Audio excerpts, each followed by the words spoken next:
দুনিয়া থেকে। আল্লাহ তুমি এটা একটা দেখাই। নবী করিম সাল্লাল্লাহু আলাইহি সাল্লাম বলেন, قال النبي صلى الله عليه وسلم 1905 নম্বর হাদিস, তিরমিজি বলেন, তিন ব্যক্তির দোয়া আল্লাহ তাআলা সরাসরি ও দ্রুত কবুল করেন। এক, যারা ন্যায়পরায়ণ বাদশাহ। দ্বিতীয়, ইফতারি সামনে করে যে দোয়া করে। তৃতীয় হলো মাজলুম, যারা ফিলিস্তিনে মাজলুম বাচ্চারা, তারা দোয়া করছে, আল্লাহ একটা কিছু করাও। দেখাই দিছে ক্যালিফোর্নিয়ানসদের, লস অ্যাঞ্জেলেসদের দেখাই দিছে 107 কিলোমিটার একটা বাতাস এসে আগুন ধরিয়ে দিয়েছে।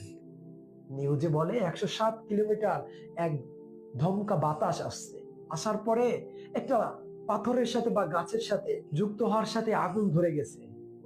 আগুন দিন যাচ্ছে বাড়ছে। যে ক্যালিফোর্নিয়ানদের জায়গার দাম ছিল লাখ লাখ কোটি কোটি টাকা, বিলিয়ন টাকা, সেই জায়গা রেখে চলে যাচ্ছে, বিল্ডিং রেখে চলে যাচ্ছে।